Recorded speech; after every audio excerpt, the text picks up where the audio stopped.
Newzroom Africa's anchor Xoli Mngambi is at the venue for the gala. And Xoli, today's event is meant to raise funds. Crucial, of course, when you look at how the ANC has battled to get functions done, such as paying salaries for months. Indeed, Tembegile, and I can tell you that the president held a gala tournament, and this is all part and parcel of trying to raise funds for the African National Congress.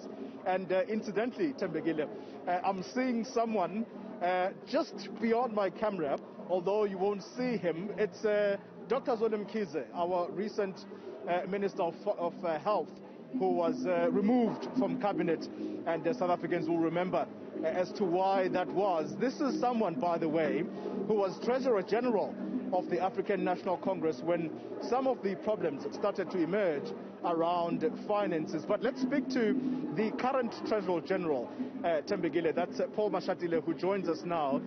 Treasurer General, thank you very much for your time. It's a 400 capacity venue. The president, whoever is going to sit next to him or on his table, 1.2 million is the prize ticket.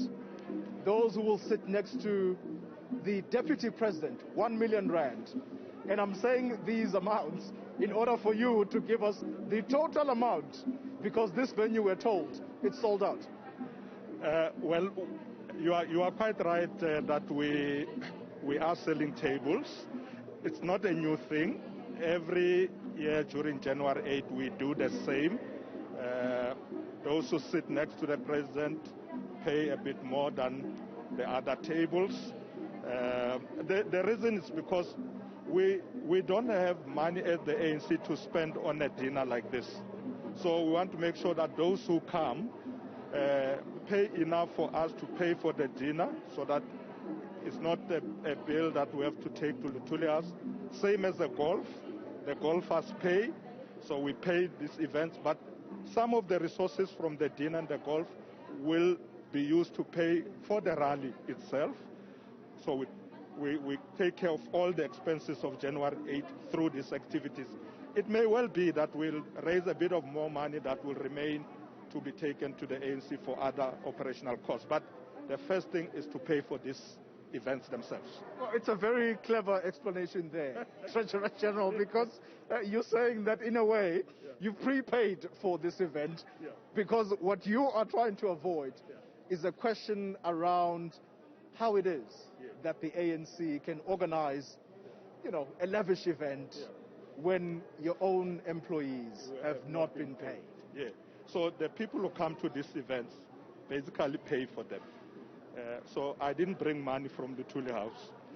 The golfers have paid, the people have bought the tables, we will pay. By the time we leave, there will be no January 8 debts that we take to the Luthuli House.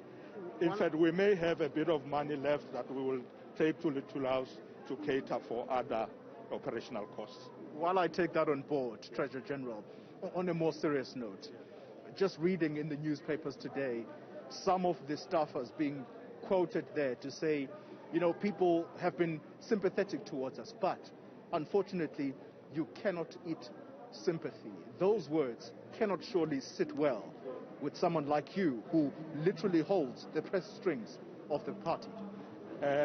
Indeed, we are sympathetic to our staff, but let me just tell you, historically, the ANC has been getting its funding from the private sector.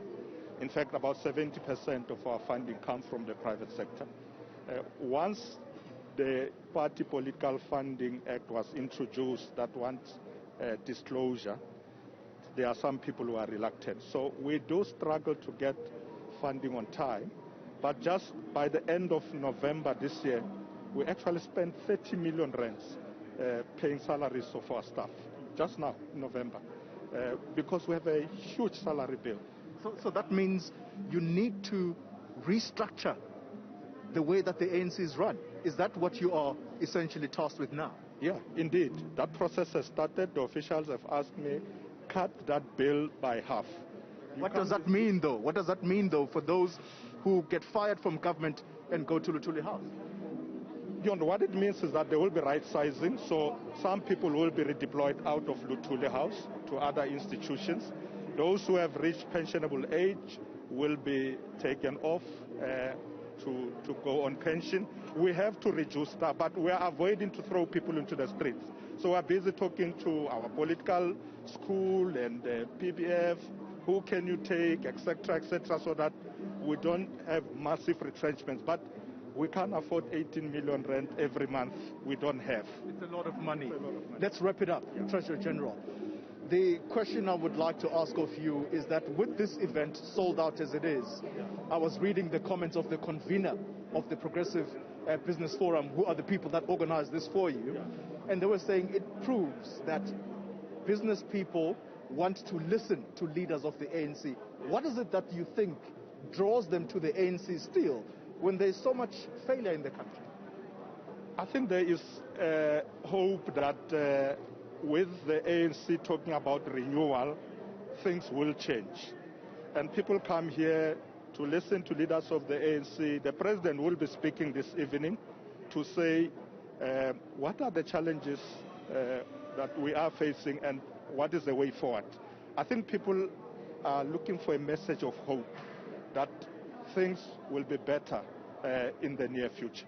And it's not those, of course, who want to grease politicians' hands like yours to say, give us that tender from government and some money will come your way and Luthuli House. I mean, they know we don't do that. So this evening, there's no discussion about tenders. It's discussion about the future of this country, and people have hope that the ANC will come around with renewal. All right. Well, I would have liked to talk to you about state capture, but because of time constraints, I'm going to let you go. This is your event. We'll chat some more tomorrow. Thank you very much for your time. Treasurer General of the African National Congress, Paul Mashatile there, Tembegile. Well, with the state capture, the first installment at least, having been released, there are way too many questions to ask about how the ANC is going to deal with the issue of corruption. And I'm guessing, Xoli, you don't have 1.2 million to sit right next to the president. I'm laughing you off, Tembegile, because I genuinely don't. I don't think even my boss gets paid that much money. Well, Xoli Mngambi, Newzroom Afrika anchor, live for us in Polokwane at the gala. We laugh, but a lot of very serious considerations tonight and throughout this weekend when the ANC marks the anniversary of its founding. We're going to park our coverage there for now, but at the top of the hour, we'll pick it up again with the team in Polokwane.